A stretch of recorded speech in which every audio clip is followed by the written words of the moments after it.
طالبانو ته ملي ځواکونه څنګه ځواب ورکړ او د دوی ترمنځ څنګه جګړه رامنځته شوه؟ ویډیو وګورئ چې خبر شئ.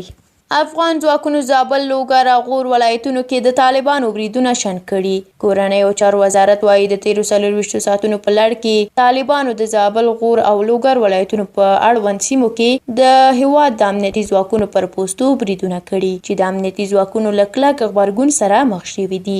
د کورنیو چارو وزارت خبرپاڼه کاږي طالبانو د زابل ولایت د نوبهار او میزان ولسوالیو په اړوند سیمو کې پر امنیتي پوستو بریدونه ترسره کړي چې د امنیتي ځواکونو په ځوابي برید کې 11 ترهګر طالبان وژل شوي او 9 نور ټپیان شوي دي.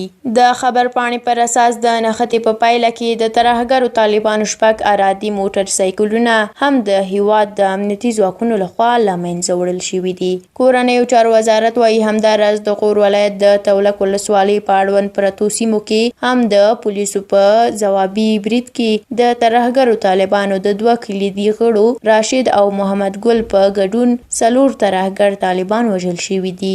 بلخوا ترهګرو طالبانو د لوګر ولایت د مرکز پل علم ښار په راکجي کلي او د برکي برک ولسوالۍ دقیق قلعه کلي کې د امنیتي ځواکونو پر امنیتي پوستو بریدونه کړي چې د ملي امنیت ځواکونو په ځوابي برید کې 42 ترهګر طالبان وژل شوي او 3 نور ټپیان شوي دي. ډیره مننه درنو لیدونکو چې دا ویډیو تر اخره ولیدله. که خوښ شوي مو وی لایک کړئ.